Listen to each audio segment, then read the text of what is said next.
J'ai le réel plaisir de vous souhaiter la chaleureuse bienvenue à cette conférence internationale de partenaires du programme d'urgence intégré de développement communautaire ainsi que le PIDC. La tenue ce jour de cette conférence répond à une recommandation du gouvernement faite à l'occasion de la validation de ce programme par la 40e réunion du Conseil des ministres du 11 février 2022. Sa préparation s'est effectuée dans une approche participative et inclusive. J'ai saisi cette opportunité pour rendre hommage, un grand hommage au président de la République de l'État, son Excellence Félix Antoine Tshisekedi Tshilombo, pour avoir accepté que ces assises soient placées sous son patronage. Je remercie à cette occasion le Premier ministre, chef du gouvernement, son Excellence Jean-Michel Sama Lukonde, pour son soutien et son leadership dans l'accomplissement de ce processus.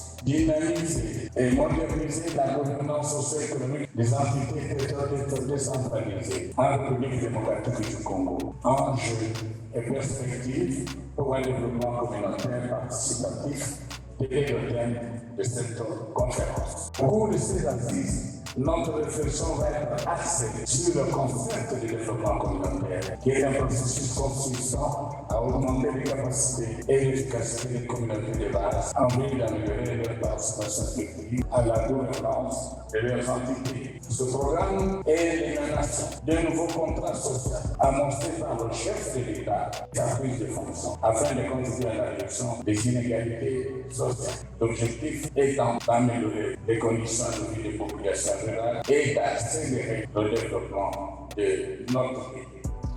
Au passage, de même, je félicite les fonds nationaux de promotion et de santé sociale d'établissements publics porte le programme d'urgence intégré de développement communautaire pour son appui au plan du concours de développement communautaire des entités territoriales décentralisées. Et n'oublions pas non plus la cellule présidentielle d'appui au programme d'urgence intégré de développement communautaire, aujourd'hui intégré au Fonds social de la République démocratique.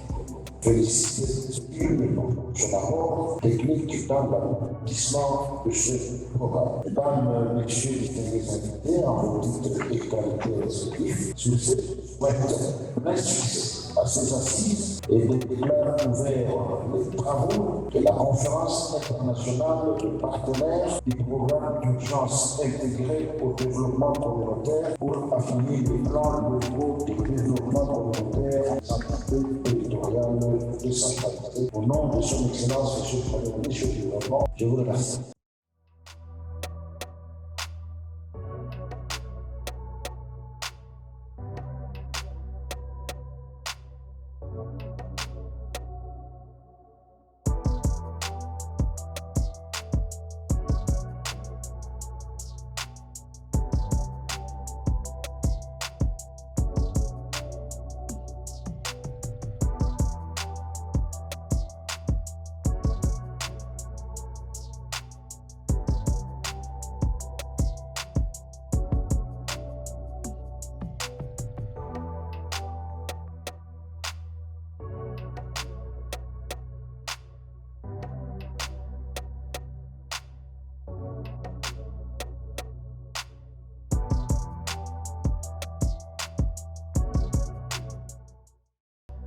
L'essentiel de ce que nous avons traité ce matin, nous sommes persuadés que nos travaux vont continuer demain dans les ateliers. Et après, nous souhaitons vous supplier, Excellence, Monsieur le Premier ministre, pour que demain, à la clôture, son Excellence, Monsieur le Président de la République, fasse honneur à ces animateurs de la territoriale pour leur mettre à main propre les livrables de cette conférence. Ces éléments concourent à la matérialisation de la vision sociale du chef de l'État basée sur le credo « Le peuple d'abord ». Mesdames et messieurs, distingués invités en vos titres et qualités respectifs, mesdames et messieurs, comme ça a été annoncé tout à l'heure, les différents différents panels qui ont déjà eu lieu depuis ce matin et les travaux qui doivent se poursuivre en atelier. Mon vœu et l'espoir que j'ai, c'est que ces travaux se déroulent dans les meilleures conditions possibles. Je voudrais relever que le gouvernement que j'ai l'honneur de diriger attend de vous des livrables futurs pour le plus grand bien des populations vivant dans nos territoires et nos entités territoriales décentralisées. Je ne saurais clore mon propos sans souhaiter un bon séjour aux experts et participants venus de l'extérieur de notre pays. Que Dieu bénisse ces assises, qu'il bénisse la République démocratique du Congo.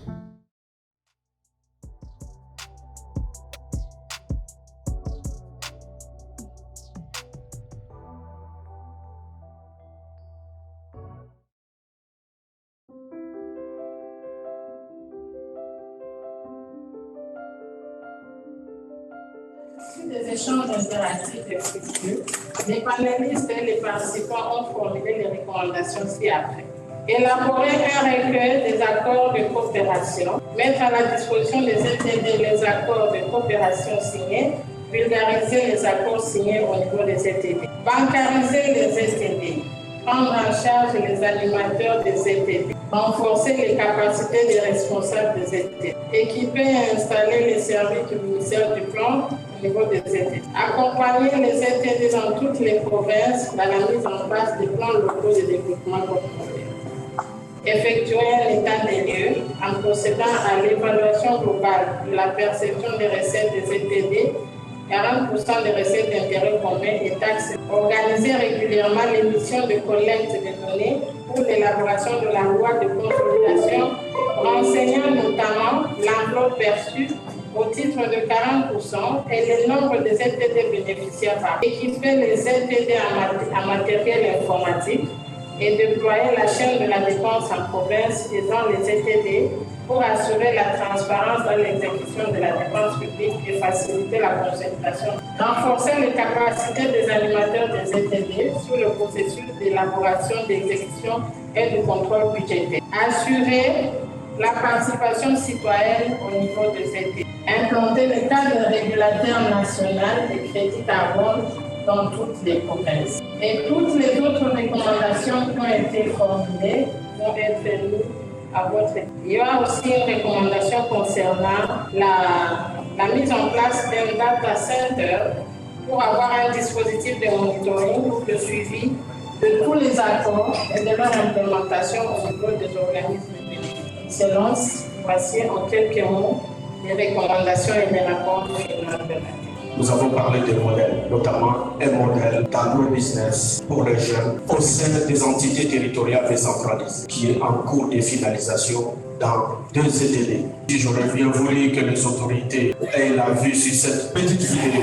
Ces 2 brousses transformées écologiquement en 2 petites cités. Il s'agit de cités productives. C'est ce qu'on appelle les centres de promotion de l'entrepreneuriat de jeunes en agro-business. Un modèle d'infrastructure et d'équipement collectif productif des ZTD dans le cadre du PDC, réalisé en phase expérimentale à travers le projet d'appui au bien-être alternatif de jeunes et enfants impliqués dans la chaîne d'approvisionnement de cobalt. Ce projet est financé par la Banque africaine de développement qui est ici, qui est en train de voir que ces ressources ont été utilisées très rationnellement. C'est donc le président de la République avait été personnellement présent à la signature de ces accords à Maputo pour réaliser cette œuvre. Voici, après consultation des communautés de base, ce qui a été réalisé et qui est en cours de finalisation. Les équipements de ces infrastructures sont à Kasumbalesa en cours de développement. Ça nous permettra d'avoir des unités de transformation qui sont les suivantes. Unités de transformation des jus de fruits, c'est-à-dire les ananas, les mangues qui sont en train de pouillir dans les Lualaba, dans les Okatanga, vers Kilolo, où nous sommes allés voir, vont être transformés localement. nous aurons des jus d'ananas de mangue. Le manioc sera transformé en farine panifiable. Une unité de transformation de maïs, une unité de transformation de production de riz, la canne à sucre, la viande de porc, on va y fabriquer des saucisses, des jus de tomates, ketchup et une unité d'emballage aux normes du commerce international. Il y aura des unités zootechniques, elles sont là, vous les avez vues, ces innombrables bâtiments qui sont là, qui sont en cours d'équipement. Un bâtiment d'incubateur, un poulailler, un abattoir en normes, un bâtiment cunicole, une chèvrerie, une ponderie pour produire des aliments pour bétail, animaux et autres, un bâtiment pour traitement, transformation des produits agricoles, bien traités, les légumes, les autres. Il y aura également des bâtiments administratifs, des bureaux administratifs pour les ETD qui sont concernés. Il y aura un bâtiment pour les questions sociales, une infirmerie, un local des managers, des bâtiments des hôtes. Si vous y allez, vous pouvez y dormir et visiter. Les bâtiments du personnel, des dortoirs pour jeunes qui seront logés sur place avec des formations de court terme, 6 mois à 9 mois, afin de les mettre dans les coopératives.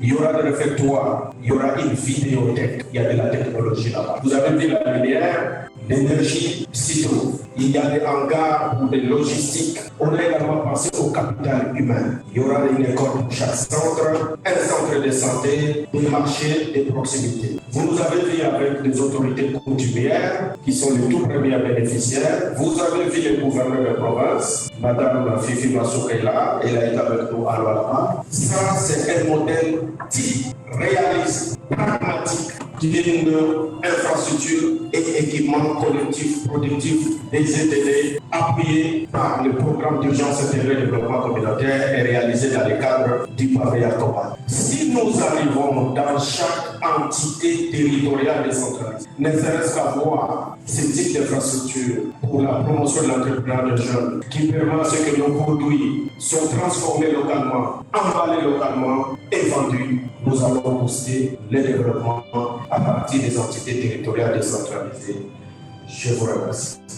Je voudrais avant toute chose saluer la participation de toutes les parties prenantes à ces assises et particulièrement les personnalités venues de l'étranger ainsi que celles qui nous suivent à distance par visioconférence. Ces travaux qui se sont déroulés sous forme d'un atelier de haut niveau que j'ai personnellement patronné s'inscrivent parfaitement dans mon engagement de faire des entités territoriales décentralisées le socle du développement socio-économique à la base, engagement que j'ai du reste réitéré lors de la 82e réunion du Conseil des ministres du vendredi 13 janvier 2023. Mesdames et messieurs, distingués invités, de tous les cycles électoraux qu'a connu la République démocratique du Congo, celui en cours cette année sera particulièrement marqué par les élections des conseillers municipaux, en plus des élections présidentielles et législatives, comme l'indique le calendrier électoral publié par la Commission électorale nationale indépendante. Ceci est par suffisance la détermination de la RDC de s'engager sur une trajectoire qui renforce la gouvernance à tous les niveaux, y compris la gouvernance de proximité à travers les entités territoriales décentralisées, en vue de réduire au maximum l'écart entre les administrations et les administrés. La tenue de cette conférence internationale a permis de développer, à l'issue d'un processus participatif et inclusif, les principaux outils ci-après. Premièrement, le modèle de promotion de l'entrepreneuriat rural et communautaire porté par le programme d'urgence intégré de développement communautaire sur l'agro-business et le modèle type du CALUVA, du plan local de développement communautaire, PLDC, et des entités territoriales décentralisées validées par les parties prenantes. Deuxièmement, le répertoire des métiers innovants du programme d'urgence intégrée de développement communautaire préparé sur base de la liste des filières du programme d'urgence intégrée de développement communautaire priorisé par province, validé par les parties prenantes. Troisièmement, enfin, le recueil des normes et standards des infrastructures et équipements collectifs productifs des entités territoriales décentralisées validés par les parties prenantes.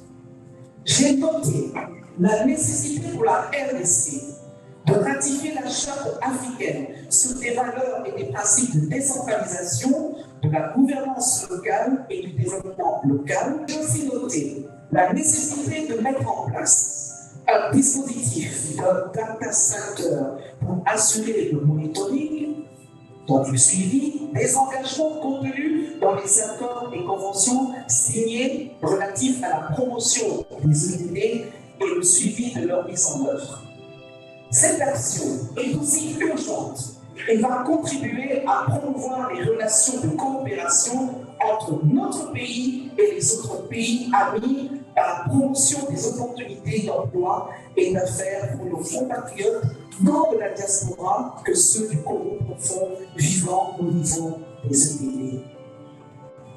J'ai été émerveillé par l'illustration de tout à l'heure du modèle de l'entrepreneuriat en agro-business qui sera implémenté au niveau des centres de promotion de l'entrepreneuriat des jeunes en agro-business, dont la construction est en fait finalisation au niveau des villages de Moutoumoupepe, dans le Haut-Kabala, et de Kanoa dans le Balaba, dans le cadre du projet d'appui au bien-être alternatif des enfants, des jeunes impliqués dans la chaîne d'approvisionnement du cobalt, sous le financement de la Banque africaine de développement. Le Fonds national de promotion et de services sociaux, ainsi que le Fonds social de la République démocratique du Congo, doivent le rendre opérationnel avant la fin de l'année 2023.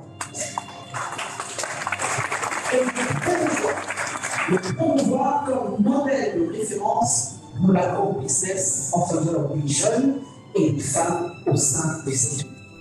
Ainsi, j'instruis tous les animateurs des EDD de s'approprier du modèle de promotion de l'entrepreneuriat rural et communautaire porté par le programme d'urgence intégré de développement communautaire sur l'agro-business et du cadre type du plan local de développement communautaire des entités territoriales décentralisées que je vais leur remettre tout à l'heure à titre symbolique. Ils doivent s'en servir comme référence. C'est pour cette raison qu'en plus du programme de développement local de 145 territoires PLT 145T, je me suis engagé sous le programme d'urgence intégré de développement communautaire et ce dernier que je vous invite également à soutenir s'inscrit dans la complémentarité au premier et constitue le cadre de référence permanent de concertation des acteurs et des institutions tant de l'État que des partenaires nationaux et internationaux du secteur public et privé et de la société civile pour toutes les interventions tant nationales, locales qu'internationales destinées à accompagner la RDC dans l'effort de développement de toutes les entités territoriales décentralisées. Avec les EDD qui jouent pleinement leur rôle de développement, qui utilisent rationnellement leurs ressources locales et qui en assurent équitablement la répartition des dividendes à leur communauté de base, la RDC atteindra la vitesse de croisière de son processus de développement et le credo du peuple d'abord sera à son point culminant. Voilà pourquoi j'encourage l'essaimage au niveau des autres étudiants du modèle de centre de promotion de l'entrepreneuriat des jeunes en agro-business pour servir de poule économique qui va résoudre la question d'insertion socio-professionnelle des jeunes et des femmes tout en contribuant à mettre en place un mécanisme de redistribution des richesses découlant des ressources naturelles au bénéfice des populations et mettre ainsi fin au contraste entre l'immensité des richesses nationales et le niveau de vulnérabilité de nos compatriotes. Je demande à tous les gouverneurs des provinces et aux responsables des EPD présents à ces assises, ainsi qu'à tous les participants en présentiel et en virtuel, d'assurer la restitution des recommandations de ces assises et d'en faire une large diffusion dans nos ressorts respectifs. Sur ce, je lance officiellement le volet de promotion de l'entrepreneuriat rural et communauté porté par le programme d'urgence intégré de développement communautaire sur l'agro-business au niveau de 1439 entités territoriales décentralisées à titre pilote. Et je déclare clos la conférence internationale des partenaires du programme d'urgence intégré de développement communautaire pour appuyer les plans locaux de développement communautaire PLBC 1439 ETT. Que Dieu bénisse la République démocratique du Congo. Je vous remercie.